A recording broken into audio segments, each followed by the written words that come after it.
मैं भारत को भारतीयता की मान्यता के आधार पर फिर से खड़ा करना चाहता हूं, उस काम में लगा हूं।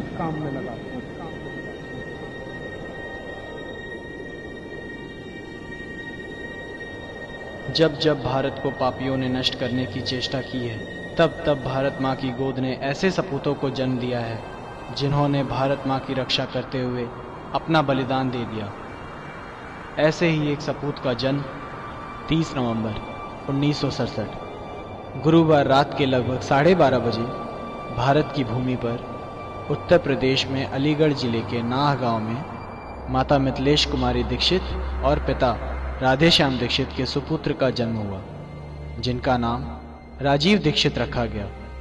उनके परिवार में उनके पिताजी पूर्व बीडीओ ऑफिसर रहे हैं। राजीव जी के छोटे भाई का नाम प्रदीप दीक्षित है और बहन का नाम लता शर्मा।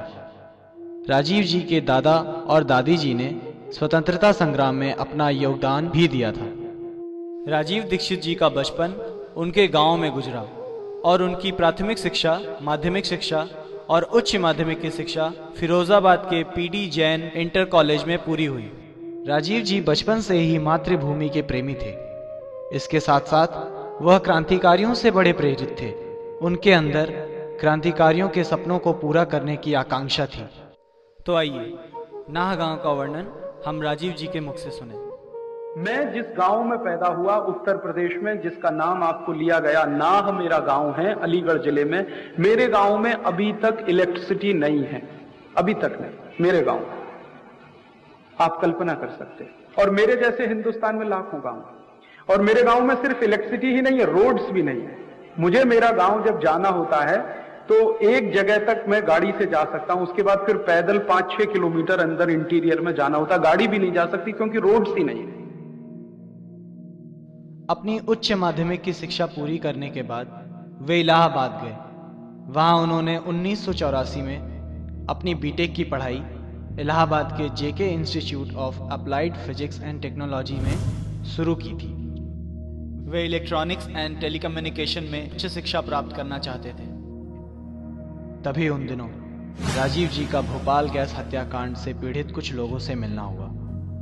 उनकी पीड़ा देखकर और उन्हें न्याय दिलाने हेतु वे यूनियन कार्बाइड कंपनी को देश से भगाने के लिए कार्य करने लगे। इसी दौरान उनकी बीटेक की पढ़ाई अधूरी छूट गई। इसी बीच राजीव जी फ्रांस गए। अपने रिसर्च के संबंध में वे नीदरलैंड की राजधानी एम्स्टर्डम गए। वहां उन्हें अपना रिसर्च पेपर पढ़ने का मौका मिला। उन्होंने अपना रिसर्च पेपर अंग्रेजी में पढ़ना शुरू किया। अचानक एक डच वैज्ञानिक ने उनसे प्रश्न पूछा कि आपकी मातृभाषा क्या है। राजीव जी ने उत्तर दिया, हिंदी। वैज्ञानिक ने वापस प्रश्न पूछा कि आपको अपना रिसर्च पेपर हिंदी में पढ़ना चाहिए। तब राजीव जी के पास कोई उत्तर नहीं था, क्योंकि उन्होंने कोई भी रिसर्च पेपर की तैयारी हिंदी में नहीं की थी। यह घटना आप राजीव जी के मुख से सुने। एक बार मैं एक कॉन्फ्रेंस में गया था एम्स्टर्डम, हॉलैंड में। तो वहां एक रिसर्च पेपर पढ़ने का मौका मिला मुझे।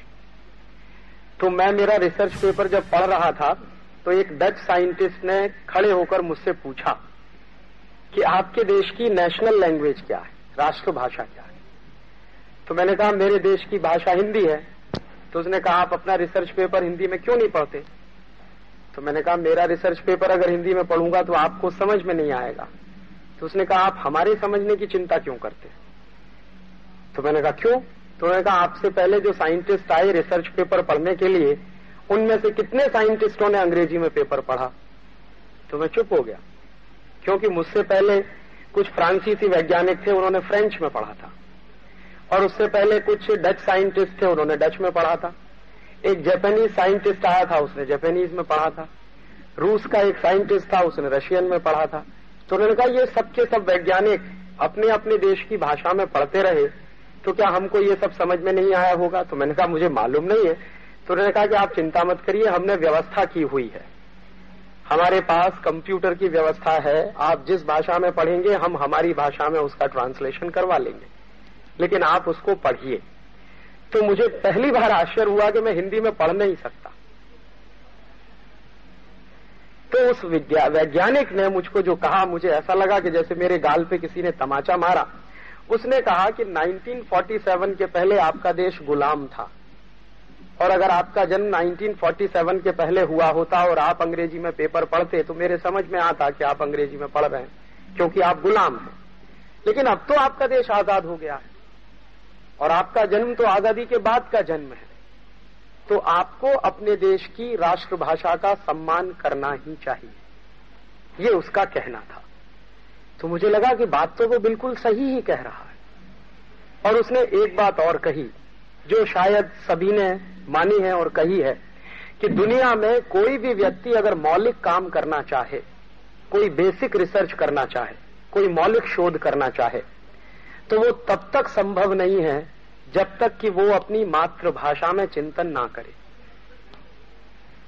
तो उसने मुझे एक नहीं 1001 वैज्ञानिकों के नाम गिनाना शुरू किया कि देखिए ये जितने वैज्ञानिक हुए जिन्होंने कभी कोई मौलिक शोध किया है तो सबने अपनी मातृभाषा में किया है। तो अगर आप अपनी मातृभाषा में काम नहीं करेंगे तो आप भी मौलिक शोध नहीं कर पाएंगे। हाँ, इतना जरूर हो सकता है कि दुनिया के कुछ वैज्ञानिकों ने कुछ काम कर लिया होगा, आप उसकी नकल करेंगे, उसको रिप्रोड्यूस करेंगे। अगर आपको मौलिक रूप से कोई चीज करने को लिए दे दी जाए तो शायद आपके हाथ पैर कांप जाएंगे। तो मुझे लगा कि बिल्कुल ठीक ही कहा उसने।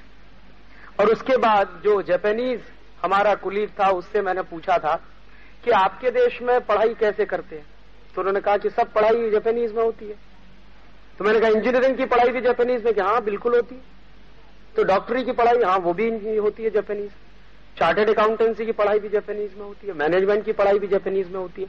तो बचपन से लेकर और उच्च शिक्षा तक सारी पढ़ाई जापानीज में होती है। तो मैंने कहा आपको कभी कष्ट नहीं होता? अंग्रेजी के जो टेक्निकल इश्यूज हैं उनको आप जापानीज में ट्रांसलेट करते हैं? उन्होंने कहा थोड़ा कष्ट होता है लेकिन बाद में बहुत आसान हो जाता है। तो उन्होंने कहा कि दुनिया में कोई भी ऐसी अच्छी किताब का आप नाम बोलिए, मैं आपको बता दूंगा कि ये किताब हमारी लाइब्रेरी में जापानीज में उपलब्ध है। तो उसने जो एक दूसरी बात मुझसे कही वो ये कही कि भाषा का सवाल नहीं है, सवाल अपने राष्ट्र के सम्मान का है और अपने संकल्प का है। तो उस दिन से मुझे लगा कि मुझे भी अपने राष्ट्र का सम्मान करना ही चाहिए। उस दिन के बाद से मैंने दोस्तों ईमानदारी से आपसे कहूं हिंदी बोलना शुरू किया या सीखा, और अभी भी सीख रहा हूं। अभी भी मैं जब हिंदी बोलता हूं तो उसमें बहुत सारे शब्द अंग्रेजी के आ जाते हैं। तो ये मेरी तकलीफ है क्योंकि बचपन से अंग्रेजियत में पढ़ा हुआ हूं और अभी छोड़ने की कोशिश कर रहा हूं, इसलिए अंग्रेजी में बोलना नहीं चाहता। भारत लौटने के पश्चात राजीव दीक्षित जी ने यह फैसला किया कि विदेशी कंपनियों के हो रहे अत्याचार और भयंकर लूट से देश को बचाने के लिए एक बड़े आंदोलन की आवश्यकता है। तब उन्होंने अपने कुछ मित्रों के साथ मिलकर आजादी बचाओ आंदोलन का आविर्भाव सन 1991 में किया। आजादी बचाओ आंदोलन के आविर्भाव की बातें राजीव दीक्षित जी के मुख से सुने। अपने देश की परिस्थिति जो है आज की, उसको ध्यान में रखकर हम लोग पिछले कई वर्षों से आजादी बचाओ आंदोलन चलाते हैं। उस आंदोलन का परिचय आप सबको है। ये आजादी बचाओ आंदोलन 1984 में यूनियन कार्बाइड की दुर्घटना के बाद शुरू हुआ था। भोपाल में आप जानते हैं कि एक बहुत बड़ा हत्याकांड हुआ था, गैस कांड हुआ था, भोपाल गैस कांड जिसका नाम था। उस गैस कांड में 3 दिसंबर 84 की रात को 22,000 लोग मरे थे। उन 22,000 लोगों की मृत्यु के बाद हम लोगों ने आजादी बचाओ आंदोलन शुरू किया था। और जब ये आंदोलन शुरू किया था तो उस समय उसका एक लक्ष्य था, और लक्ष्य ये था कि जिस अमेरिकी कंपनी ने भोपाल शहर के 22,000 लोगों का खून किया उसको भारत से भगाना। क्योंकि जिस अमेरिकी कंपनी ने ये दुर्घटना की थी उस अमेरिकी कंपनी को भारत सरकार कोई सजा नहीं दे पाई थी। भारत सरकार ने तो उस अमेरिकी कंपनी के साथ एक समझौता कर लिया था और उस समझौते के आधार पर यूनियन कार्बाइड कंपनी को माफ कर दिया था। तब हम लोगों ने उस अमेरिकी कंपनी को भगाने का एक अभियान शुरू किया जिसमें हम सफल रहे और हमने उस यूनियन कार्बाइड कंपनी को भगा दिया था। बाद में यूनियन कार्बाइड जैसी ही एक और अमेरिकी कंपनी को हमने भगाया था।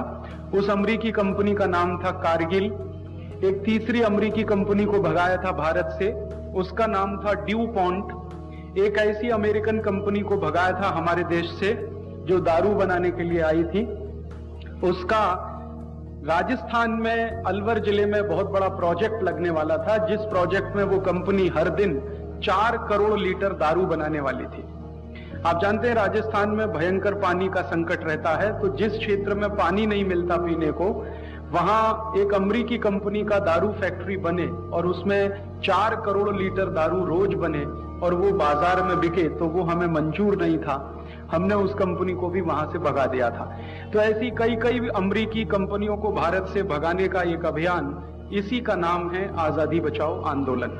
इसी आंदोलन में मैं लगा हुआ हूं पिछले कई वर्षों से।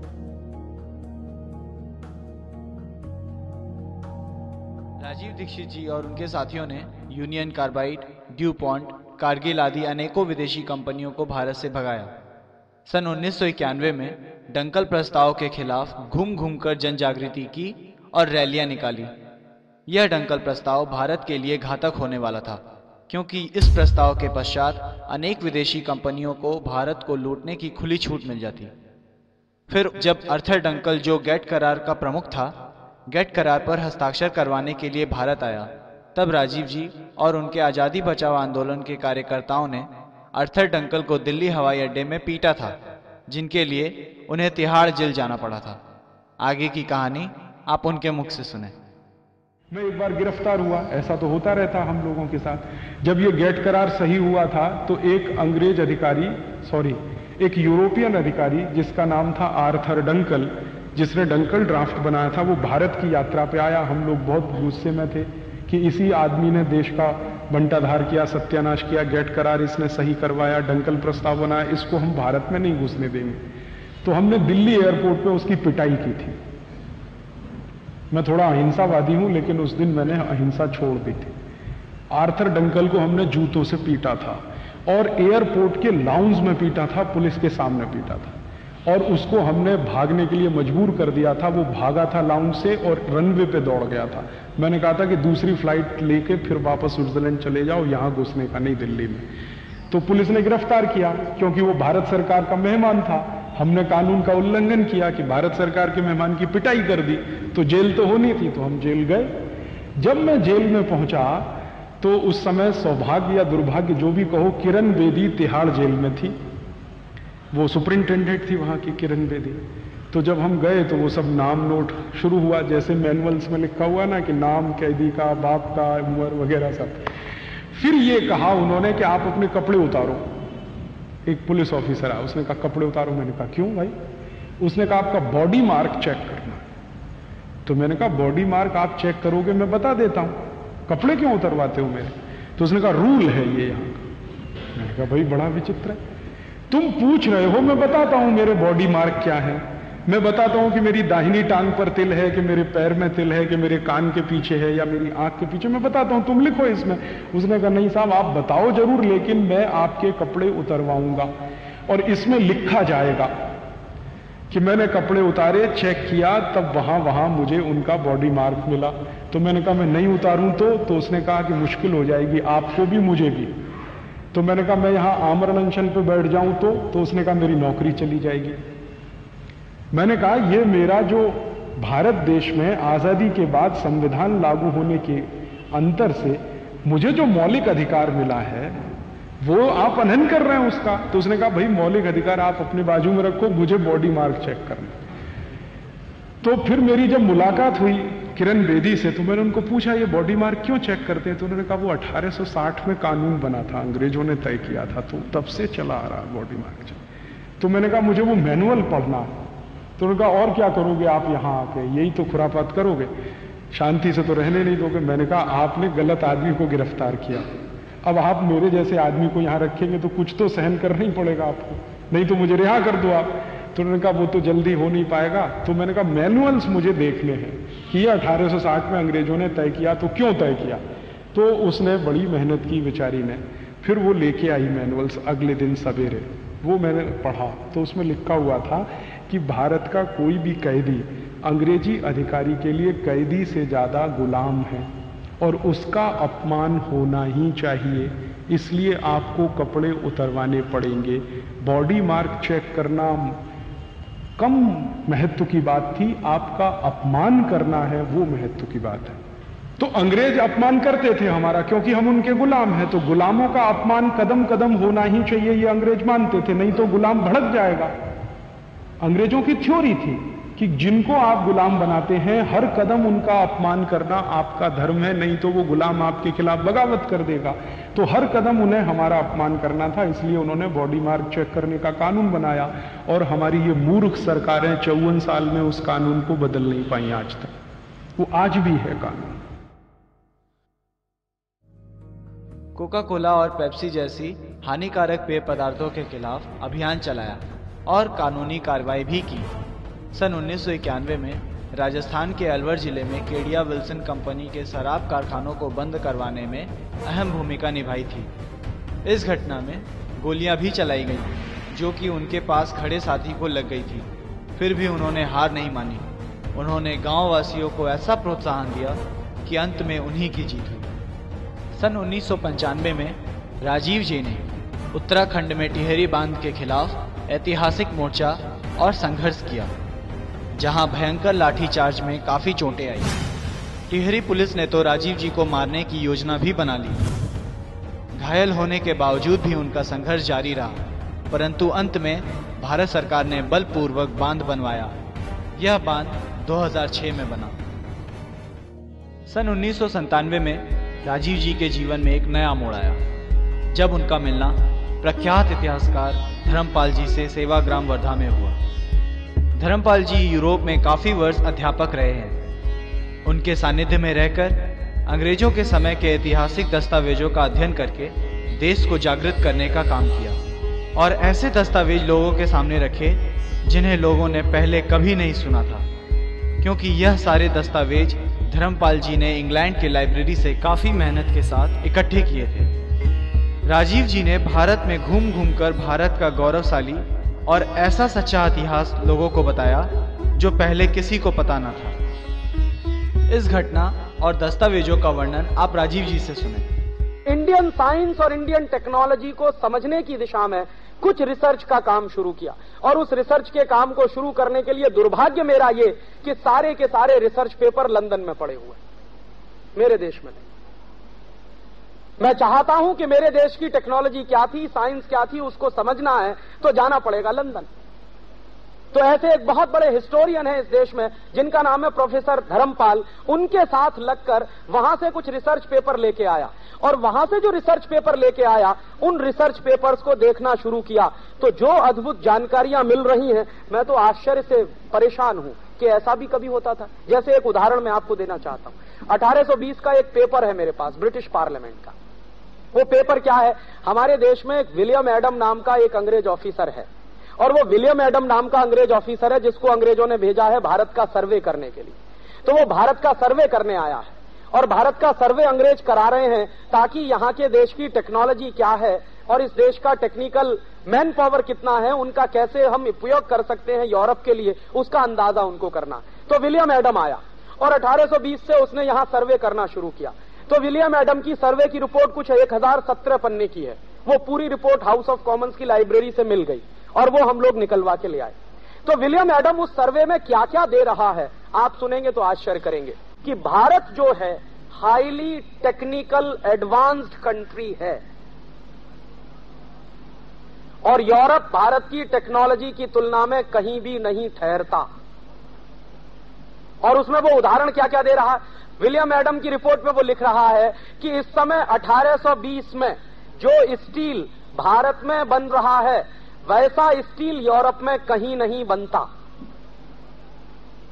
और वो कह रहा है कि मैं गया था कभी डेनमार्क, विलियम एडम कभी गया होगा डेनमार्क, तो कह रहा है कि मैंने देखा है कि यूरोप में सबसे अच्छा स्टील डेनमार्क में बनता है, लेकिन भारत का स्टील डेनमार्क के स्टील से कई गुना अच्छा है।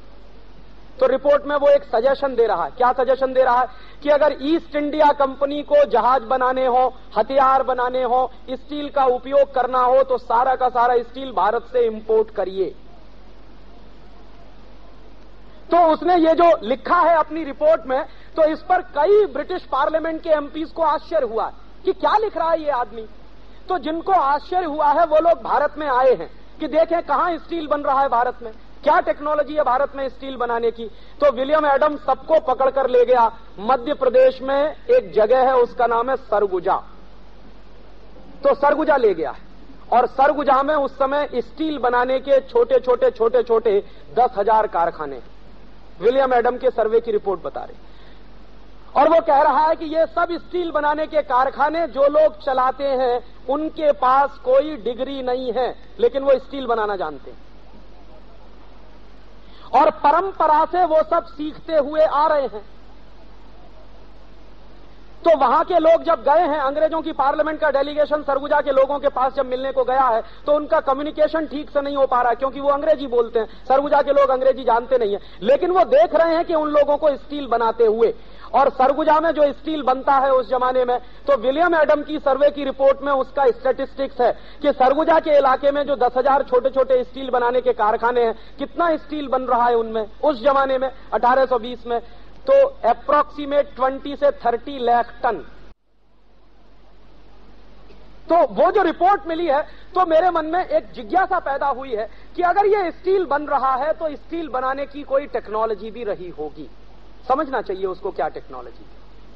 और अगर वो टेक्नोलॉजी हमारे पास थी तो जरूरत इस बात की थी हमको कि हमारी उस टेक्नोलॉजी को हम इनोवेट करते और इंप्रूव करते और आज की जरूरत के हिसाब से उसको डालते, ना कि किसी विदेश से टेक्नोलॉजी को इंपोर्ट करके लाते। राजीव जी कहते थे कि अंग्रेजों ने 34,735 कानून भारत को लूटने और अत्याचार करने के लिए बनाया था और तथाकथित आजादी के बाद भी भारत सरकार वही अंग्रेजों के बनाए हुए 34,735 कानून आज भी चला रही है। और यही कारण है कि भारत में आज भी भ्रष्टाचार, गरीबी, बेकारी और भुखमरी जैसी समस्याएं हैं। और उनका कहना था कि 15 अगस्त 1947 में सिर्फ कानून के द्वारा सत्ता का हस्तांतरण हुआ था, स्वतंत्रता नहीं आई थी। स्वतंत्रता का अर्थ होता है अपने बनाए हुए तंत्र और व्यवस्था में जीना, लेकिन 1947 के बाद एक भी ऐसा तंत्र नहीं बना जो अपना हो। वे कहते थे अंग्रेजों ने इंग्लैंड के संसद में इंडियन इंडिपेंडेंस एक्ट 1947 नामक कानून बनाकर अपने शर्तों पर काले अंग्रेजों को देश सौंपा था। इसी कानून में लिखा गया था कि भारत इंग्लैंड का डोमिनियन स्टेट होगा। राजीव जी के अनुसार टैक्स को डिसेंट्रलाइज किया जाना चाहिए। राजीव जी कहते थे टैक्स के रूप में सरकार जो पैसे इकट्ठा करती है उसमें से अधिकतर भ्रष्टाचार और सरकार के अधिकारियों को वेतन देने में ही चला जाता है और थोड़ा बहुत जो भी विकास होता है वो बाहर के देशों या विश्व बैंक से कर्ज लेकर होता है। राजीव दीक्षित जी पहले व्यक्ति थे जिन्होंने स्विस और अन्य बैंकों में भारत के जमा काले धन को भारत की संपत्ति घोषित कर भारत में लाया जाए और उस जमा काले धन को भारत के विकास में लगाया जाए, ऐसा कहना था। राजीव जी कहते थे कि नेपाल जैसे देश ने स्विस बैंक में जमा काले धन को उनके देश की संपत्ति घोषित कर $5 अरब मंगा चुके हैं। इसके साथ साथ अमेरिका, फिलीपींस, ज़ैरे, पाकिस्तान जैसे देशों ने विदेशों में जमा काले धन को अपनी देश की संपत्ति घोषित कर पैसे ला चुके हैं। इसी दौरान राजीव जी ने हस्ताक्षर अभियान चलाया। 1 करोड़ हस्ताक्षर लेकर संसद में काले धन को भारत की संपत्ति घोषित करने का कानून बनाने के लिए दबाव डालना चाहते थे। वे 60 लाख से अधिक हस्ताक्षर लेने में सफल भी हुए थे और उनका कहना था कि यदि भारत सरकार इस कानून को पास नहीं करती है तो वे सुप्रीम कोर्ट में जनहित याचिका अर्थात PIL दायर करना चाहते थे। राजीव जी पहले व्यक्ति थे जिन्होंने मॉरिशस रूट बंद होनी चाहिए इसके लिए अभियान चलाया और वर्ष 2002 में राजीव जी ने आज़ादी बचाओ आंदोलन की ओर से दिल्ली हाई कोर्ट में जनहित याचिका अर्थात PIL दायर और कहा कि डबल टैक्स अवॉइडेंस एग्रीमेंट जैसे लूट के कानून खत्म होने चाहिए। दिल्ली हाईकोर्ट ने फैसला आजादी बचाओ आंदोलन की तरफ सुनाया और जिनमें उनकी जीत हुई।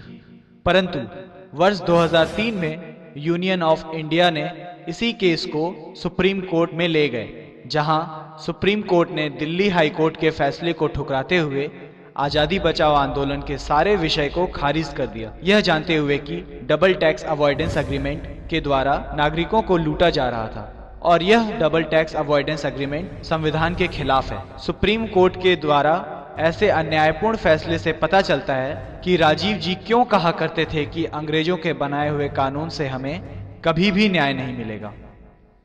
राजीव जी की लोकप्रियता देखकर आजादी बचाओ आंदोलन के अपने ही साथी राजीव जी से ईर्ष्या करने लगे और उनके ऊपर बेतुके आरोप लगाने लगे। तब राजीव जी कहते थे कि यदि मैं गलत हूं तो लोग स्वयं इसका निर्णय लेंगे।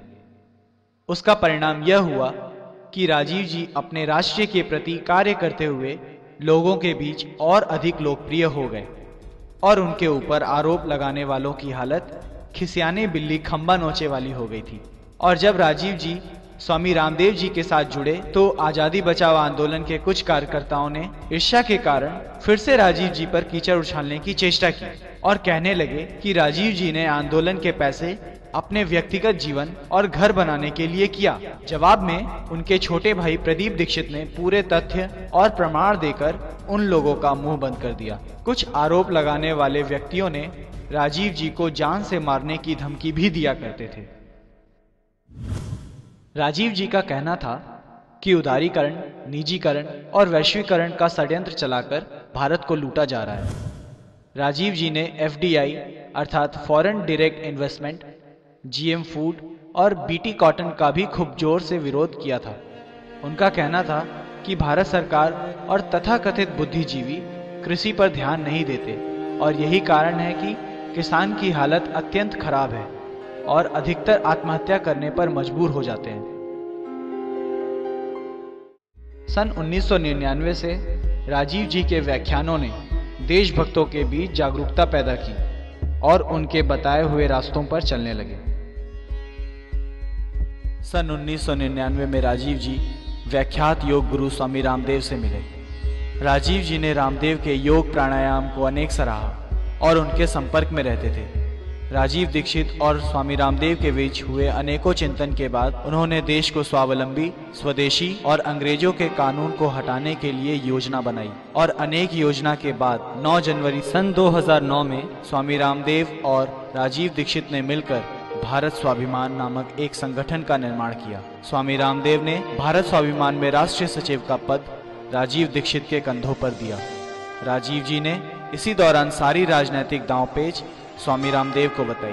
राजीव जी के व्याख्यानों को सुनकर स्वामी रामदेव जी इतने प्रभावित हुए कि स्वामी रामदेव जी ने राजीव दीक्षित जी के अनेकों व्याख्यान पतंजलि योगपीठ में करवाए। 1 अप्रैल सन 2009 में भारत स्वाभिमान का उद्घाटन समारोह हुआ, जिसे आस्था टीवी चैनल पर सीधा प्रसारित किया गया। उद्घाटन समारोह में स्वामी रामदेव जी ने अन्य भारत स्वाभिमान के सदस्य जैसे वेद प्रताप वैदिक, देवेंद्र शर्मा, JS राजपूत, अजय गोयल उपस्थित थे और भारत स्वाभिमान उद्घाटन समारोह में पहली बार राजीव जी ने सीधा प्रसारण किया और पूरे भारत के सामने केवल 20 मिनटों में ऐसी जानकारियां भरी व्याख्यान दी कि सारे भारत से प्रेम करने वाले राजीव जी के चाहने वाले बन गए। इन मूर्ख नेताओं को यह नहीं मालूम है कि बाहर के बोतल के दिए हुए खून से कोई मरीज जिंदा नहीं बचता। अगर किसी व्यक्ति का खून बनना बंद हो जाए, अगर किसी देश में पूंजी का उत्पादन होना बंद हो जाए, तो बाहर की पूंजी लाकर किसी देश का विकास नहीं हो सकता। जैसे किसी मरीज के शरीर में खून बनना बंद हो जाए तो बोतल का खून चढ़ाकर कितने दिन जिंदा रखेंगे आप उस मरीज को? आखिर उसको आज नहीं तो कल अपना खून बनाना ही पड़ेगा, तभी वो जिंदा रहेगा। वैसे ही पूंजी की जरूरत है तो पूंजी उत्पादन का तरीका बढ़ाना पड़ेगा, बनाना पड़ेगा, न कि ये कि हम भीख मांग के हमेशा पूंजी लाएंगे। तो विदेशी पूंजी पर आधारित ये देश बनाने के चक्कर में सारे दरवाजे खोल दिए। आजादी मिलने के 50 साल भी पूरे नहीं हुए, सारे दरवाजे फिर खुल गए, फिर से विदेशी कंपनियों का स्वागत है। ग्लोबलाइजेशन है, लिबरलाइजेशन है, प्राइवेटाइजेशन है, हजारों हजारों कंपनियों को बुलाया जा रहा है। हर एक क्षेत्र में उनको व्यापार करने का लाइसेंस दिया जा रहा है। जिन जिन क्षेत्रों में हम व्यापार करते थे अच्छा, वहां भी उनको बुलाया जा रहा है। पानी बेचने के लिए विदेशी कंपनियां आ गई, आलू का चिप्स बेचने के लिए आ गई, टमाटर की चटनी बेचने के लिए आ गई, आम का अचार बेचने के लिए विदेशी कंपनियां आ गई, डबल रोटी पाव रोटी बेचने के लिए, अंडरवियर बनियान बेचने के लिए विदेशी कंपनियां, क्रीम पाउडर लिपस्टिक बेचने के लिए विदेशी कंपनियां, साधारण सी छोटी छोटी चीजों से लेकर हर बड़ी चीज तक सब कुछ विदेशी बेचेंगे इस देश में, ऐसा माहौल बनाया जा रहा है। और उसी में जीएम फूड वाली विदेशी कंपनियों के लिए भी लाइसेंस दिए जा रहे हैं और उनको भी यहां बुलाया जा रहा है। जिनको बुलाने को दुनिया का कोई देश तैयार नहीं है, उनको भारत सरकारें दरवाजा खोल के बुला रही हैं, आइए हमारे यहां, जो करना है करिए, बस थोड़ा सा हमको पूंजी निवेश की जो जरूरत है उसमें पूर्ति होती रहे, थोड़ा टैक्स मिलता रहे और नेताओं को वाइंडिंग अप चार्जेस मिलते रहे, रिश्वत मिलती रहे, घूस मिलती रहे। हर विदेशी कंपनी के लिए दरवाजा खुला है। ऐसा लगता है कि भारत कोई खैराती धर्मशाला हो गया है जिसमें हर एक के लिए दरवाजा खुला है, सबको बुलने आने की खुली छूट है। इसके बाद राजीव जी ने स्वामी रामदेव की उपस्थिति में हरिद्वार के पतंजलि योग पीठ में अनेकों व्याख्यान दिया और लोगों को तथ्य के साथ देश में हो रहे भ्रष्टाचार और लूट का सच बताया। राजीव जी ने एक अमेरिकन कंपनी आईटीसी के बारे में बताया कि कैसे यह कंपनी सिगरेट बनाने के लिए एक वर्ष में 14 लाख पेड़ काट डालती है और सरकार ने इसे खुली छूट दे रखी है। इसके साथ ही साथ राजीव जी अन्य महत्वपूर्ण कानून जैसे राइट टू रिकॉल अर्थात वापस बुलाने का अधिकार कानून लागू होना चाहिए, ऐसा कहना था, क्योंकि यह प्रजातंत्र को बचाने का एकमात्र तरीका है। उनका कहना था कि भारत को चलाने के लिए हमें कोई राजनीतिक पार्टी की आवश्यकता नहीं है। यह देश हजारों वर्षों से बिना पार्टी के चलता रहा है और अगले 1000 वर्षों तक चलता जाएगा। पहला यह है कि जिसको हम भेजेंगे लोकसभा में उसको कभी भी वापस बुलाने का अधिकार हमारे पास होगा, राइट टू रिकॉल। आज हमने किसी को गोली वजह से चुनकर भेज दिया, अभी हमें लगा कि ये सबसे अच्छा आदमी है, संगठन ने भी कहा ये सबसे अच्छा आदमी है, आम आदमी ने भी कहा ये सबसे अच्छा आदमी है, तो हमने भेज दिया और वो चला गया। वहाँ जाके अगर भ्रष्ट हुआ तो ये है समस्या। तो अभी दूसरी पार्टियों के पास ऐसा कोई मैकेनिज्म नहीं है कि चुनकर आने के बाद उनके यहाँ कोई भ्रष्ट हो जाए तो वो क्या,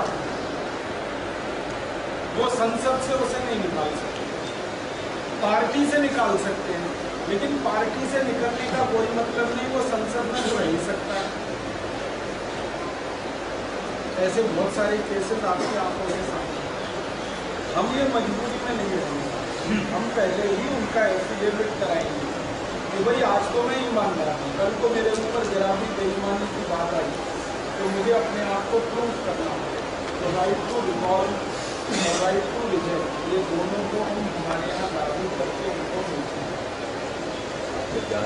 उनके ऊपर हमेशा एक तलवार लटकती रहेगी संगठन की कि मैंने एक गलती की तो उसकी माफी नहीं की, उसे रिप्लेस ही होना और उसे हम हटाएंगे, दूसरे को भेजेंगे क्योंकि दूसरा हमारे पास तैयार है। तो लोगों की मदद से संगठन ये काम करेगा, चेक एंड बैलेंसेस संगठन करेगा, तो इसलिए इसमें करप्शन के चांसेस थोड़े कम हैं। राजीव जी ने नार्को टेस्ट का समर्थन और मांग भी किया था। राजीव जी का कहना था कि एक अंग्रेज टीवी मैकॉले ने ब्रिटिश पार्लियामेंट के हाउस ऑफ कॉमन्स में एक चिट्ठी लिखकर बताया था कि मैंने जो आईपीसी अर्थात इंडियन पीनल कोड की ड्राफ्टिंग की है, इससे किसी भी भारतवासियों को न्याय नहीं मिलेगा और भारत सरकार उसी अंग्रेज के बनाए हुए कानून को आज़ादी के बाद आज भी चला रही है और इसी का परिणाम है कि आज भी 3 से 4 करोड़ केसेस अलग अलग अदालतों में पेंडिंग हैं और भारतवासियों को न्याय नहीं मिल रहा है। राजीव जी ने अपने व्याख्यानों में बताया, अंग्रेजों के स्वयं के सर्वेक्षण के अनुसार भारत की गुरुकुल शिक्षा पद्धति की श्रेष्ठता अपनी पराकाष्ठा पर थी। इन गुरुकुलों में छात्रों से अधिक छात्राएं हुआ करती थी, जिनके लिए अलग से अध्यापिकाएं थीं, और यह शिक्षा हर वर्ग के लिए समान और निःशुल्क हुआ करती थी। मैकॉले के अनुसार भारत को जीतने के लिए उसके चरित्र को तोड़ना सबसे आवश्यक है, जिसके लिए उसने गुरुकुल शिक्षा पद्धति को गैर कानूनी घोषित कर ध्वस्त करना शुरू कर दिया। राजीव जी ने गाय की महानता बताई कि कैसे गाय हजारों गंभीर रोगों को ठीक करती है और अच्छी खेती और देश की अर्थव्यवस्था के लिए अत्यंत जरूरी है, और गाय को बचाने के लिए हमें सामने आना होगा। राजीव जी ने कई जगहों में वहाँ के स्थानीय लोगों के साथ मिलकर गौशाला बनाई थी। राजीव जी आयुर्वेद, होम्योपैथी, जैविक खेती, भारतीय कानून, इतिहास, भारतीय शास्त्र जैसे अनेकों विषयों में गहरा अध्ययन कर ज्ञान अर्जन किया था, और उस ज्ञान को निःशुल्क लोगों तक अपने व्याख्यानों द्वारा पहुंचाते थे। राजीव जी ने वाग्भट जी नामक ऋषि के लिखे हुए स्वस्थ जीवन जीने के सूत्रों को लोगों को बताया, जिससे अनगिनत लोगों को आज तक लाभ पहुंच रहा है। श्री राजीव दीक्षित जी बताते थे, पहले भारत वर्ण व्यवस्था से चला करती थी और कोई जाति भेदभाव नहीं हुआ करता था। अंग्रेजों ने भारतवासियों को जाति के नाम पर तोड़ा। अंग्रेजों ने ही जानबूझकर भारतवासियों को जनरल, शेड्यूल कास्ट और शेड्यूल ट्राइब में विभाजित कर भारतवासियों के अंदर फूट डाल दिया। श्री राजीव जी ने आर्य शब्द और सती प्रथा के सत्यता एवं उत्कृष्टता बताई, जिसे अब तक का भारतीय समाज अनभिज्ञ था। अंग्रेजों ने हमारे मनुस्मृति, वेद एवं शास्त्रों के साथ छेड़छाड़ करके उनका गलत रूप प्रस्तुत करके हमारे भारतीय समाज को उसकी संस्कृति के प्रति दिग्भ्रमित किया। उनका कहना था, अंग्रेजों के बनाए हुए सारे 34,735 कानून को रद्द कर अपने देश और व्यवस्था के अनुसार से कानून बनाना चाहिए, क्योंकि भारत का संविधान भारतीय नागरिकों के साथ बस एक धोखा है। भारत का संविधान अंग्रेजों का बनाया हुआ गवर्नमेंट ऑफ इंडिया एक्ट 1935, जो कि अंग्रेजों ने भारत को 1000 वर्ष गुलाम बनाने के लिए बनाया था, दुर्भाग्य से हमारे भारत के लोगों ने उसे ही भारत का संविधान बना दिया और बाकी के देशों से कुछ चुराकर संविधान को और बड़ा बना दिया। आइए पूरी बात उनके मुख से सुनते हैं। आजादी मिली 15 अगस्त 1947 को, तो हमने हमारा संविधान बनाना शुरू किया और भारत का संविधान बनके तैयार हुआ 26 जनवरी 1950 को। इसके लिए एक संविधान सभा का निर्माण किया गया। उस संविधान सभा में 296 सदस्य थे, जिन्होंने 11 महीने और 18 दिन काम करके संविधान तैयार किया। लेकिन 11 महीने और 18 दिन में काम कुल 166 घंटे हुआ और उसमें संविधान तैयार हो गया। भारत का संविधान दुनिया का सबसे बड़ा संविधान है। इतना बड़ा लिखित संविधान दुनिया के किसी देश के पास नहीं है जो भारत के पास है। 395 तो अनुच्छेद हैं, जिसको हम आर्टिकल्स कहते हैं, और इतना मोटा सा पूरा पुस्तक है, शास्त्र जैसा, आप कभी भी खरीद के देख सकते हैं। दुनिया के किसी देश में इतना बड़ा संविधान नहीं हमने बनाया। तो बहुत बार मेरे मन में यह आता था कि मात्र 11 महीने 18 दिन के समय में इतना मोटा संविधान कैसे बना लिया हमने। इसको बनाने में तो ज्यादा समय लगना चाहिए। जब खोजना शुरू किया तो पता चला कि इस संविधान में हमने कुछ खास नहीं बनाया। अंग्रेजों ने एक कानून बनाकर हमारे देश में छोड़ा हुआ था, उसी को हमने भारत का संविधान बना लिया। अंग्रेजों का एक कानून था इस देश में 1935 में, उसका नाम था government of India act. Government of India act में जो कुछ लिखा था वही सब कुछ भारत के संविधान में है, कुछ बदला नहीं। और गवर्नमेंट ऑफ इंडिया एक्ट अंग्रेजों ने बनाया था भारत पर राज्य करने के लिए, भारत को गुलाम बनाने के लिए और भारत पर साम्राज्य स्थापित करने के लिए। उसी को पूरा का पूरा संविधान के रूप में हमने स्वीकार कर लिया। तो संविधान सभा में जो बड़े बड़े नेता शामिल हुए थे ना, उनके बयान अगर आप पढ़ेंगे तो आप हैरान हो जाएंगे। हमारे देश की संविधान सभा की जो ड्राफ्टिंग कमेटी थी, उसके चेयरमैन थे डॉक्टर भीमराव अंबेडकर। उन्होंने 1953 में ये कहा राज्यसभा में बोलते हुए कि अगर मुझे कोई अनुमति दे दे तो मैं सबसे पहला व्यक्ति होऊंगा जो इस संविधान को जला दूंगा। पत्रकारों ने उनसे पूछा कि आप इस संविधान के निर्माता हैं और आप ही इसको जलाने की बात कर रहे हैं। तो डॉक्टर भीमराव अंबेडकर ने कहा था कि इस संविधान से भारत के किसी नागरिक का भला नहीं होने वाला। क्यों नहीं होने वाला? क्योंकि जल्दी जल्दी में बनाया गया ये संविधान है। और उन्होंने बहुत बेबसी से ये कहा था कि मेरे पास कोई चारा नहीं था, इतने कम समय में संविधान बनाना था और अंग्रेजों की तरफ से हमको ये गवर्नमेंट ऑफ इंडिया रूल या गवर्नमेंट ऑफ इंडिया एक्ट का ड्राफ्ट दिया गया था। आधार उसको बनाकर और दुनिया के दूसरे देशों के संविधानों में से कुछ चीजें निकालकर ये भारत का संविधान तैयार हो गया। ये भारत के लोगों द्वारा तैयार नहीं किया गया, एक तरह से अंग्रेजों के बनाए गए कानून पर आधारित है। तो परिणाम क्या हुआ? वो संविधान बनने के और लागू होने के पिछले 60 सालों में ही 94 से ज्यादा उसमें संशोधन हो गए। माने संविधान अब ओरिजिनल रहा कहां? 60 साल में 94 संशोधन, 60 इयर्स और 94 अमेंडमेंट्स। इसका माने हर साल में लगभग 1.5 से 2 संशोधन उसमें हुए। इसका माने इतने संशोधन किसी संविधान में तभी हो सकते हैं जब उसमें कोई बहुत बड़ी खराबी हो या कमी हो या कोई बड़ी बुराई हो, वरना इतने संशोधन होने का कोई कारण नहीं है। भारत स्वाभिमान के लक्ष्य और प्रचार के लिए वे हरिद्वार से पूरे भारत की यात्रा करने लगे और लोगों को भारत स्वाभिमान का सदस्य होने के लिए प्रेरित करते थे। लगभग आधे भारत की यात्रा पूरी हो चुकी थी। यात्रा के दौरान जब वे उड़ीसा से छत्तीसगढ़ के रायगढ़ जिले में 26 नवंबर 2010 को गए, जहां उन्होंने 2 जनसभाओं को संबोधित किया। इसके पश्चात जांजगीर जिले में तारीख 27 नवंबर 2010 को 2 विशाल जनसभाएं की। 28 नवंबर 2010 को विलासपुर की जनसभाओं को पूरा करते हुए वे 29 नवंबर 2010 को छत्तीसगढ़ के दुर्ग जिले में पहुंचे। उनके साथ छत्तीसगढ़ के राज्य प्रभारी आचार्य दयासागर तथा अन्य पदाधिकारी साथ थे। दुर्ग जिले में उनकी 2 विशाल जनसभाएं आयोजित थी। पहली जनसभा तहसील बेमेतरा में कार्यक्रम सुबह 10 बजे से 1 बजे तक चला। राजीव दीक्षित जी ने विशाल जनसभा को संबोधित किया। इसके बाद का कार्यक्रम सायं 4 बजे से जिला दुर्ग में निश्चित था, जिसको संबोधित करने के लिए वे दोपहर 2 बजे बेमेतरा तहसील से रवाना हुए। इसके बाद की घटना विश्वास योग्य नहीं है, जो उस समय उपस्थित छत्तीसगढ़ राज्य के राज्य प्रभारी दयासागर और अन्य पदाधिकारियों का कहना था। गाड़ी में बैठने के बाद रास्ते में ही उनका शरीर पसीना पसीना हो गया।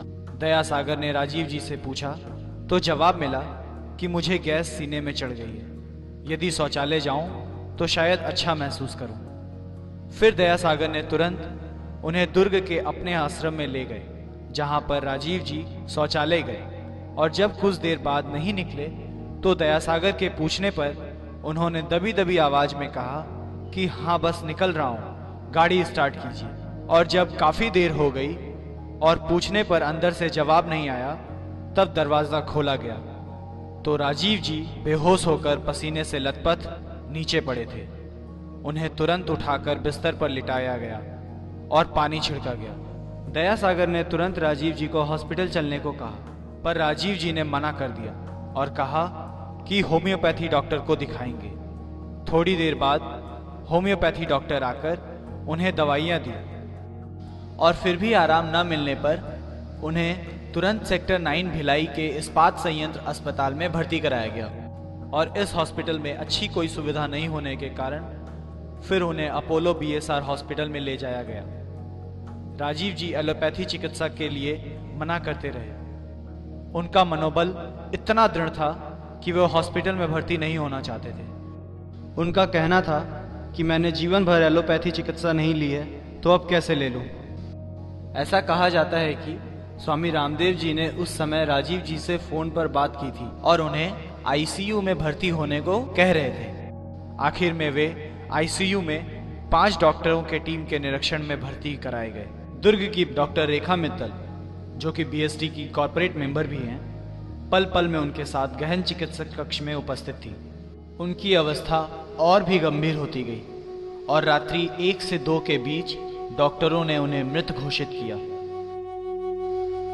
बेमित्रा से रवाना होने के बाद की यह पूरी घटना छत्तीसगढ़ के राज्य प्रभारी और अन्य पदाधिकारियों का ऐसा कहना था, लेकिन असलियत में क्या हुआ यह तो इन लोगों के नार्को टेस्ट करने पर ही पता चल सकता है। राजीव जी की मृत्यु के अज्ञात कारण को और बिना पोस्टमार्टम कराए ही यह प्रचार किया गया कि उनकी मृत्यु दिल का दौरा पड़ने से हुई। दिल का दौरा पड़ने के कई कारण होते हैं, स्वाभाविक दिल का दौरा हो या विष देने के कारण दिल का दौरा हो, यह केवल पोस्टमार्टम से ही पता लगाया जा सकता है और इसकी पुष्टि की जा सकती है। यह दुखद समाचार प्रसारित किया गया। राजीव जी के छोटे भाई प्रदीप दीक्षित जी को 12 से 12:30 बजे के करीब सूचना दी गई थी और वे सुबह 4 बजे हॉस्पिटल पहुंचे। स्वामी जी निरंतर रात भर डॉक्टरों के संपर्क में थे। राजीव जी की मृत्यु की सूचना स्वामी रामदेव जी ने सुबह के सिकोहाबाद यूपी योग शिविर में दिया। आइए स्वामी जी का क्या कहना था देखें। जो मैंने कभी नहीं सोचा था और कभी सपने में भी नहीं देखा था, वो मुझे आज आपके बीच कहना पड़ रहा है कि जो 2 हाथ मेरे लाखों करोड़ों हाथों के बराबर थे, वो हाथ आज की रात मेरा साथ छोड़ गए। भाई श्री राजीव जी जो एक एक पल मेरे लिए जीते थे, देश के लिए जीते थे, जिनके तन में, मन में, हृदय में, प्राणों में स्वदेश का प्रेम इतना प्रखर था कि अपना पूरा बचपन, अपनी पूरी जवानी, अपना पूरा जीवन जिन्होंने राष्ट्र के लिए अर्पित कर दिया था। 2 दशक से जो पूरे देश भर में घूम घूम करके लोगों के भीतर स्वाभिमान जगा रहे थे। पहले आजादी बचाओ आंदोलन के नाम से उन्होंने एक आंदोलन शुरू किया और विगत लगभग 10 वर्षों से हृदय से, आत्मा से मेरे साथ जुड़े और वर्तमान में वो भारत स्वाभिमान के राष्ट्रीय प्रवक्ता और सचिव का दायित्व देख रहे थे। भारत स्वाभिमान की इस यात्रा के दौरान भिलाई में ही देश की भलाई के इस काम में देश में जो चारों ओर रोग, भय, भूख, भ्रम भ्रांति, भ्रष्टाचार की लूट और भ्रष्ट सत्ताओं और व्यवस्थाओं से जिनका हृदय हमेशा उद्वेलित रहता था, आंदोलित रहता था, जैसे एक सैनिक रणभूमि में युद्ध करता हुआ अपने प्राणों की आहुति दे देता है, अपना बलिदान और शहादत दे देता है, ऐसे ही भाई राजीव जी इस राष्ट्र निर्माण के, चरित्र निर्माण के इस अभियान में, इस युद्ध क्षेत्र में, सकर्मक क्षेत्र में कार्य करते हुए अपने हृदय में भारत के स्वर्णिम अतीत को संजोए हुए और वर्तमान की पीड़ाओं के आक्रोश से आक्रोशित होकर के एक स्वर्णिम भारत का सपना अपने हृदय में संजो करके हर पल जीते थे। मैं कह रहा था जो मैं नहीं कहना चाहता था वो आज मुझे कहना पड़ रहा है कि वो अपने जीवन का सर्वोच्च बलिदान, अपनी आहुति दे करके हमसे सदा सदा के लिए विदा हो गए। हम अपनी श्रद्धा आपूरित हृदय से मां भारती के उस लाल को, क्योंकि एक राजीव भाई जो ज्ञान के अथाह भंडार थे, जिनके भीतर असीम अनंत प्रतिभाएं थी, बहुत विराट जिनका व्यक्तित्व था, उनको हम सब यहां खड़े होकर के पतंजलि योगपीठ परिवार की ओर से, भारत स्वाभिमान इस अभियान की ओर से और करोड़ों करोड़ों देशभक्तों की ओर से अपने हृदय से श्रद्धांजलि अर्पित करेंगे। और जो उन्होंने स्वर्णिम भारत का सपना अपनी आंखों में संजोया था, हम सब मिलकर के उस सपने को बहुत जल्दी ही साकार करेंगे। एक बार सभी खड़े हो जाएंगे अपने अपने स्थानों पर और जो हम सब के बहुत प्यारे थे, उन भाई को जिनको हमने हमेशा के लिए खो दिया, उनके प्रति अपने हृदय से श्रद्धांजलि अर्पित करें।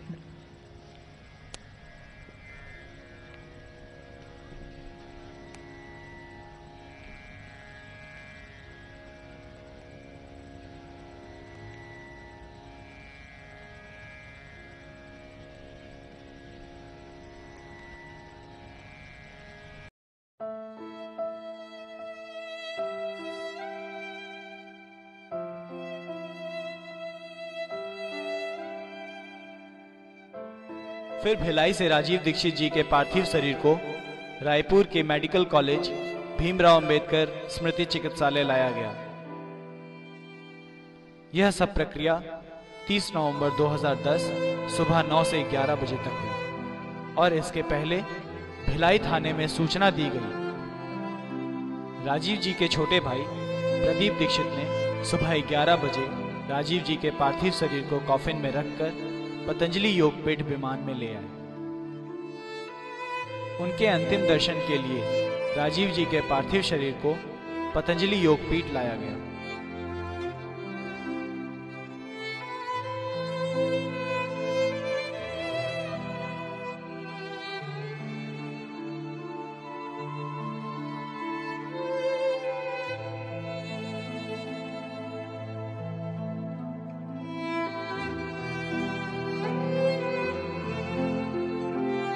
जहां उनके माता पिता उन्हें देखकर अपने आप को रोक नहीं पा रहे थे।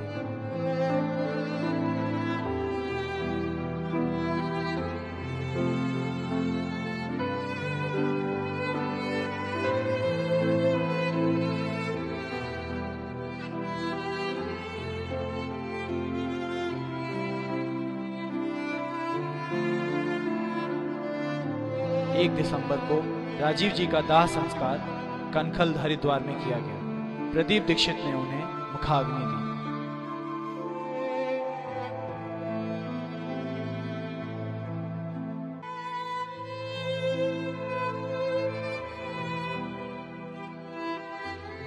राजीव जी के चाहने वाले लोगों का यह कहना था कि राजीव जी का पोस्टमार्टम अवश्य होना चाहिए था, परंतु जो किसी कारण नहीं हो पाया और यह एक बहुत बड़ी गलती हो गई। पोस्टमार्टम से सच्चाई का उजागर हो सकता था और उनके हत्यारों का पता लगाया जा सकता था। अधिकतर लोगों का यह कहना था, जो स्वयं आयुर्वेद को इतने अच्छे से जानते थे और जिनकी जीवन शैली आयुर्वेद आधारित थी, तो यह विश्वास पूर्ण नहीं है कि उनका इस प्रकार हृदयघात संभव था। यदि आपको स्मरण हो तो हमारे देश के स्वर्गीय प्रधानमंत्री लाल बहादुर शास्त्री जी की मृत्यु भी भारत सरकार के अनुसार हृदयघात से हुई थी, परंतु अनेकों देशवासी और स्वयं राजीव जी के अनुसार उन्हें विष दिया गया था, जिससे उनका शरीर काला पड़ गया था। ठीक इसी प्रकार की दुर्घटना राजीव जी के साथ भी घटित हुई है, क्योंकि कुछ लोग जो हरिद्वार में अंतिम दर्शन और संस्कार के लिए गए थे, उनका कहना था कि राजीव जी का शरीर भी काला पड़ गया था। इन दोनों दुर्घटनाओं में एक और समानता यह भी थी कि शास्त्री जी के मृतदेह का पोस्टमार्टम नहीं हुआ था और राजीव जी का भी पोस्टमार्टम नहीं कराया गया था। जब पोस्टमार्टम हुआ ही नहीं, तो यह अधूरी और गुमराह करने वाली बात क्यों कहा गया कि दिल का दौरा पड़ने से मृत्यु हुई है, और दिल का दौरा क्यों पड़ा यह क्यों नहीं बताया गया। सन 1999 से राइट टू रिकॉल एवं अन्य कानून के ड्राफ्ट का प्रचार कर रहे राहुल मेहता जी का कहना है कि, और अंत में सातवां जो मैं केस डिस्कस करूंगा वो दीक्षित जी की हत्या के बारे में। जैसा आप जानते हैं कि दीक्षित जी की हत्या हुई 30 नवंबर 2010 को, और ठीक है, कहने के लिए उनको भी हत्या को हार्ट अटैक की तरह खपा दिया जाता है। 28 नवंबर 2010 को उन्होंने माहौली में स्पीच दी थी। तो उन्होंने ये कहा था कि हम देश में मुहिम चलाने वाले हैं स्वदेशी और राइट टू रिकॉल को लेकर और काले धन को वापस लाने के लिए। देखिए, एक सितंबर अक्टूबर 2010 में ये माहौल स्पष्ट हो गया था कि देश में बहुत बड़ी मुहिम होने वाली है, और क्यों? क्योंकि लोगों में आक्रोश बढ़ रहा था। 2G स्कैम, महंगाई, आतंकवाद के खिलाफ सरकार एकदम लाचार नहीं, करप्ट है। उसके बाद ये सऊदी अरेबिया से पैसा आ रहा है तो कसब को फांसी नहीं दे रहे। बहुत सारे मुद्दे इकट्ठे हो रहे थे, इसलिए ये स्पष्ट हो गया था कि बड़े पैमाने पे जन आंदोलन अब होने वाला है। तो दीक्षित जी चाहते थे कि जन आंदोलन हो राइट टू रिकॉल के मुद्दे पे, काले धन के मुद्दे पे, स्वदेशी के मुद्दे पे, बेरोजगारी और महंगाई के मुद्दे पे। लेकिन कुछ लोगों को ये समस्या हल नहीं करनी थी, उनको टाइम पास में इंटरेस्ट था और लोकपाल के कानून में इंटरेस्ट था। जो बड़ी कंपनियां हैं जैसे जिंदाल है, रिलायंस, जिंदाल और मल्टीनेशनल कंपनियां खास करके वॉलमार्ट वगैरह, उनको जन लोकपाल का कानून चाहिए। जन लोकपाल का कानून क्यों चाहिए? कि फिलहाल उन्हें हजारों अफसरों को, मंत्रियों को, एमएलए को रिश्वत देनी पड़ती है। यदि जन लोकपाल सिस्टम देश में आ जाता है तो उन्हें सिर्फ 11 लोगों को रिश्वत देनी पड़ेगी और उनका काम आसान हो जाएगा। इसीलिए आप देखो कि जन लोकपाल के आंदोलन को जिंदाल ने काफी सपोर्ट किया था, क्योंकि उसका काम आसान हो जाएगा। अभी इतने सारे देश में उसको पूरे देश में स्टील की फैक्ट्रियां डालनी है, कोयले की खाने चाहिए, लोहे की खाने चाहिए और हर एक जगह उसे कलेक्टर, एमपी, एमएलए, मिनिस्टर को रिश्वत देनी पड़ती है।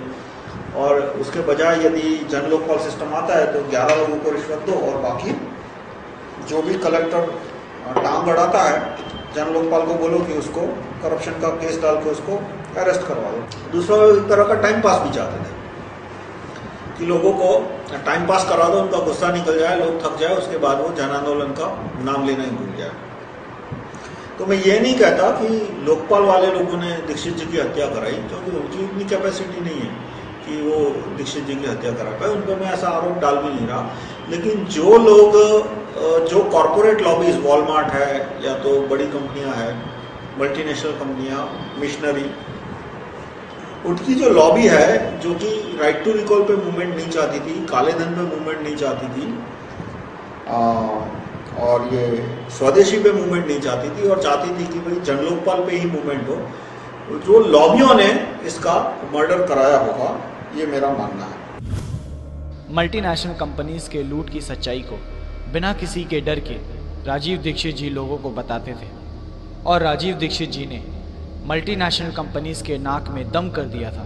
तो इसकी शंका भरपूर है कि मल्टीनेशनल कंपनीज ने ही राजीव दीक्षित जी को अपने रास्ते से हटाने के लिए उनकी हत्या करवाई होगी। राजीव जी के मृत्यु से संबंधित कुछ गंभीर प्रश्न हमारे सामने खड़े होते हैं, जैसे किसके आदेश से राजीव जी के अज्ञात मृत्यु के कारण को दिल का दौरा नाम से प्रचार किया गया। छत्तीसगढ़ राज्य प्रभारी दया सागर के अनुसार यदि दोपहर 2 बजे गाड़ी में बैठने के बाद उनको गैस की तकलीफ हुई, उस समय से लेकर उनके मृत्यु के समय तक उनके पास 12 घंटे का समय था। क्या उस 12 घंटे में एक गैस की समस्या का समाधान नहीं हो पाया? जब राजीव जी का शरीर अस्वस्थ था तभी उनके परिवार वालों को तुरंत सूचित क्यों नहीं किया गया? जिस व्यक्ति का सेलफोन 24 घंटे चालू रहा करता था, तो मृत्यु वाले दिन उनका सेलफोन दोपहर 2 बजे से बंद क्यों था? राजीव जी हमेशा अपने थैले में कुछ जड़ी बूटियां और आयुर्वेदिक दवाइयां रखा करते थे, लेकिन अंत में जो थैला उनके पास से मिला था उसमें से वह दवाइयां और जड़ी बूटियां गायब क्यों थी? हमारे अनुसार जिन्होंने भी षड्यंत्र करके राजीव जी की हत्या की है, उन्होंने न केवल राजीव जी को मारा है, बल्कि देश को गरीबी, बेरोजगारी, भ्रष्टाचार और अनेकों समस्याओं से मुक्त करने के सपने को भी मार दिया है। राजीव जी भारत के लिए बहुमूल्य थे। उनके अंदर अनेकों गुण थे। इनमें से एक गुण यह भी था कि वह सभी साधारण लोगों के छोटे बड़े प्रस्तावों पर गंभीरता से विचार किया करते थे और प्रस्तावों पर विचार कर उनका प्रचार भी करते थे। राजीव जी अपने अंतिम समय तक इस बात पर जोर डालते रहे कि राजा को प्रजा के अधीन होना चाहिए, अर्थात देश के आम नागरिक इस देश के मालिक हैं और सरकारी नेता और अधिकारी हमारे नौकर। जिस तरह यदि घर में नौकर मालिक की बात नहीं सुनता तो मालिक उसे कान पकड़कर घर से बाहर निकाल देता है, इसी तरह यदि कोई नेता या सरकारी अधिकारी नागरिकों की बात नहीं सुनता तो उसे बिना प्रतीक्षा किए हुए कान पकड़कर कुर्सी से नीचे उतार देना चाहिए। यह व्याख्यान उनके मृत्यु के 2 दिन पहले का था। और ये आगे पीछे देखेंगे तो तुरंत इनको वापस बुला लेंगे। एक कानून के साथ इनको हम देखेंगे राइट टू रिकॉल और राइट टू रिजेक्ट। जिस सांसद को चुन के भेज दिया वो हमेशा के लिए नहीं है, अगर वो काम नहीं करेगा उसको वापस बुला के दूसरे को भेजें, ऐसी व्यवस्था करेंगे। सबके सिर पे तलवार लटकती रहेगी, काम करना नहीं तो जाना क्यों वहां पे, कोई मौज मजा करने थोड़ी जाना है वहां। तो ये तो करा लेंगे हम, कानून बना देंगे, पैसे आ जाएंगे। यह श्री राजीव जी का अंतिम व्याख्यान था। मैं आपको और एक रहस्य की बात बताऊं कि ये चीनी भारत में तब से लोगों ने खाई जब से अंग्रेज आए। अंग्रेजों के पहले कोई चीनी नहीं खाता था इस देश में। आपको मैं और एक बात कहना चाहता हूं, अमेरिका देश में, कनाडा में, फ्रांस में, ब्रिटेन में, इन सभी देशों में अब लोगों ने चीनी खाना बंद कर दिया। वहां के लोग अब जो भी चीज खाते हैं ना वो शुगर फ्री होती है। शुगर फ्री माने जिसमें चीनी ना डाली गई हो, ऐसी चीज।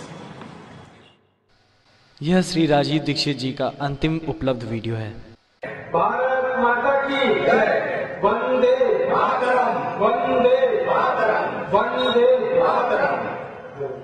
छत्तीसगढ़ की जनता को क्या संदेश देंगे? एक ही संदेश है कि अधिक से अधिक योग प्राणायाम करें, आयुर्वेद की दवाओं का उपयोग करें और अपने जीवन में स्वदेशी वस्तुओं का अधिक से अधिक स्वीकार करके विदेशी वस्तुओं का बहिष्कार करें। Thank you.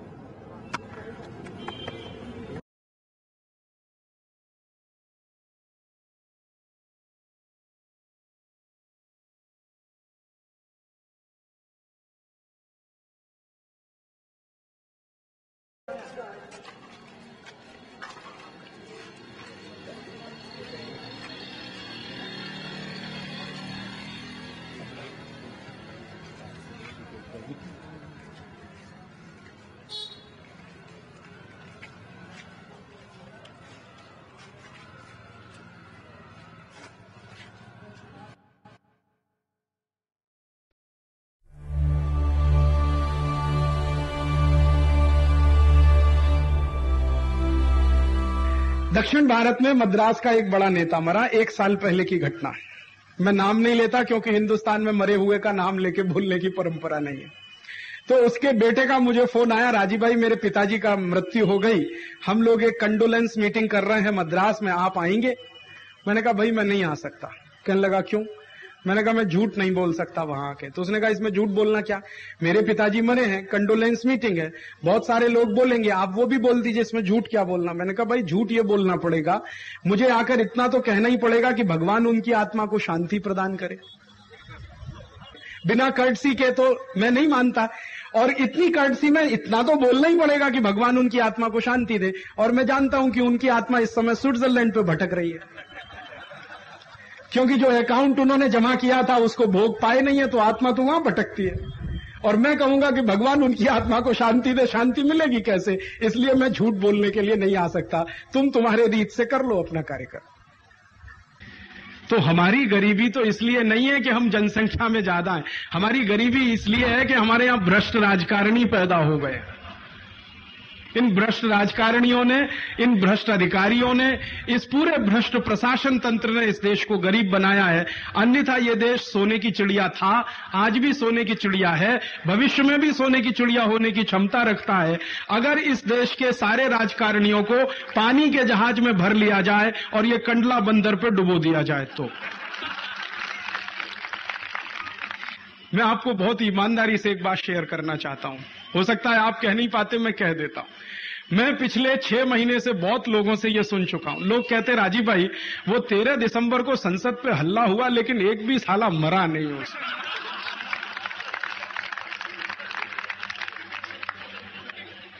6 महीने में कम से कम मुझे ये बात 1000 लोगों ने कही कि हमला तो हुआ 13 दिसंबर को लेकिन साला एक भी हरामखोर मरा नहीं।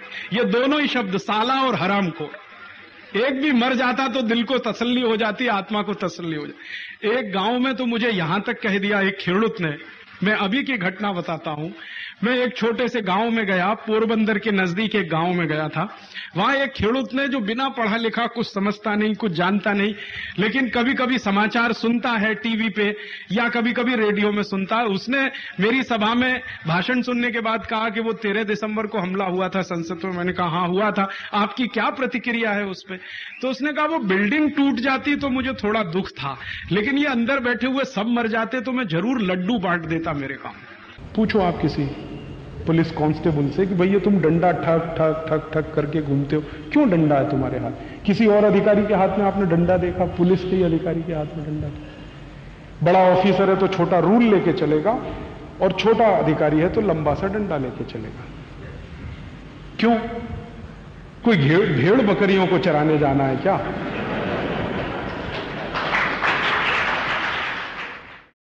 कभी तो हंसी आती है मुझे, ये कॉमनवेल्थ खेल क्या है?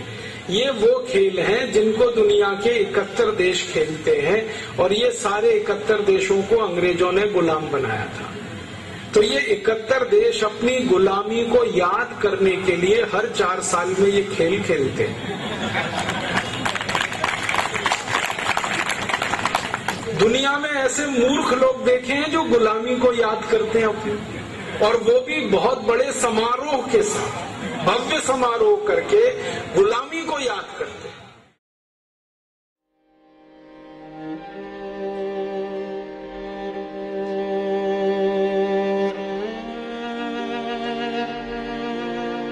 फिर मैंने उसी भवानीपट्टनम के आसपास के गांव में दौरा किया था, सर्वे किया था। तो एक गांव में मैं गया, वहां के गांव में मैंने देखा किसी भी घर में तो शायद दरवाजा नहीं, और झोपड़े जैसे घर, कोई भी घर कहलाने लायक स्थिति में था नहीं। 10 फीट 12 फीट का उनका छोटा सा झोपड़ा, उसी में 5-6 लोगों का परिवार रहता है। पता नहीं कैसे रहता है, मेरी कल्पना के बाहर। फिर उस गांव के सरपंच के घर में मैं गया, तो सरपंच का घर भी वैसा ही। फिर सरपंच के घर में मैं गया तो मैंने सोचा उससे कुछ मैं बात करूं। तो मेरे साथ मेरे कई कार्यकर्ता थे जो उड़िया भाषा बोलते हैं, तो मैंने उनको कहा जरा सरपंच को बुलाओ। तो उन्होंने कहा वो आएगा नहीं, आप उसके घर चलो। तो मैंने कहा चलो। तो हम गए सरपंच के घर। तो सरपंच को जब हमने आवाज दिया, क्योंकि दरवाजा तो था नहीं, तो हम क्या कहते, खटखट तो कर नहीं सकते, कुछ सांकल थी नहीं। आवाज दिया तो उसकी पत्नी बाहर आई।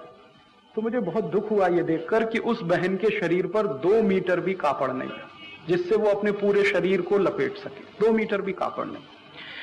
फिर मैंने उसको कहा कि आप बाहर मत आओ, आप अपने अंदर जाओ, अपने पति को बाहर भेजो। तो वो बहन अंदर गई तो थोड़ा देर लगे उसके पति को बाहर आने में। तो मैं सोच रहा था क्यों बाहर नहीं आता। तो मुझे इतना तकलीफ हुई और मैं रो दिया उस दिन कि जो कापड़ लपेटकर पत्नी बाहर आई थी, वही कापड़ पहन के पति बाहर आए। इतनी भयंकर गरीबी में हिंदुस्तान के कोटि कोटि लोग रहते हैं, और जो 11 कोटि परिवारों में संडास की व्यवस्था नहीं है, उन परिवारों की माताओं बहनों को संडास के लिए सड़क के दोनों बाजू बैठना पड़ता है।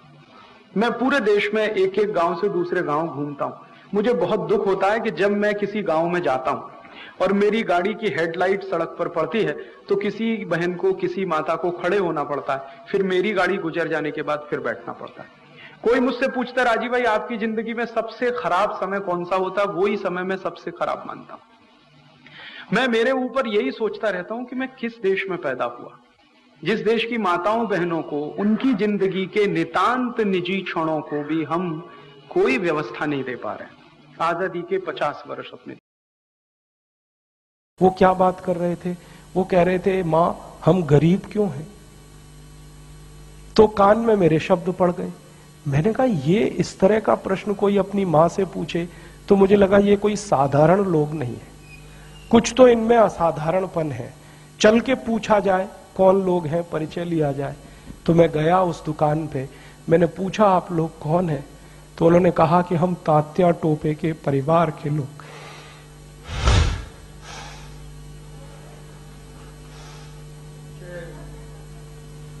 हमारे देश में तात्या टोपे के परिवार के लोगों को चाय बेचनी पड़ी और गद्दारों को सिंहासन मिले, ऐसा ये देश हो गया। जिन लोगों ने तात्या टोपे को मरवाया था वो इस देश में मुख्यमंत्री रह चुके हैं, आपको मालूम है। और एक एक राज्य के नहीं, 2-2 राज्य के मुख्यमंत्री रह चुके हैं। तात्या टोपे का गुप्त पता जिन गद्दारों ने अंग्रेजों को बताया था, उस खानदान के कई लोग इस देश में मंत्री रह चुके हैं। झांसी की रानी लक्ष्मीबाई को जिन्होंने मरवाया था, वो इस देश में मंत्री रह चुके हैं। और तात्या टोपे जिन्होंने जवानी लगा दी देश के लिए, उनके परिवार के लोग चाय बेच रहे हैं। शहीदों की शहादत से खिलवाड़ करना, शहीदों की शहादत का मूल्य लगाना, शहीदों की कुर्बानी का मूल्य लगाना, ये राष्ट्रद्रोह का काम है। और ऐसे राष्ट्रद्रोह के काम करने वाले लोगों को, नेताओं को आप बर्दाश्त कर रहे हैं। और मैं आपसे इसी निवेदन के साथ अपना व्याख्यान खत्म कर रहा हूं कि ये इतने बड़े प्रश्न हैं जो आपके बीच में मैंने उठाए हैं, इनका जवाब तलाशिए।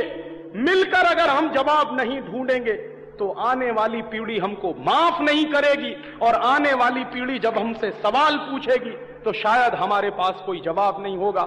आज मेरा दिल बहुत भरा हुआ है, ज्यादा बोलने की स्थिति में नहीं, इसलिए आपसे माफी चाहता हूं और विदा चाहता हूं।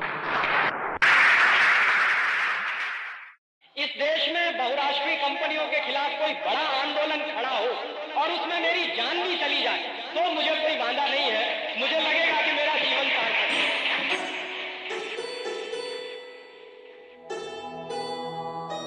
राजीव दीक्षित जी बिना मीडिया के सहायता के भी अपने बातों का गांव और शहरों में ऐसा प्रचार किया कि उनके जाने के बाद भी लोग उनके सपनों को सच्चे दिल से पूरा करने में लगे हैं। यदि हम राजीव जी को सच्चे मन से श्रद्धांजलि अर्पण करना चाहते हैं तो राजीव जी के सपनों का भारत बनाना ही उनके लिए सच्ची श्रद्धांजलि होगी।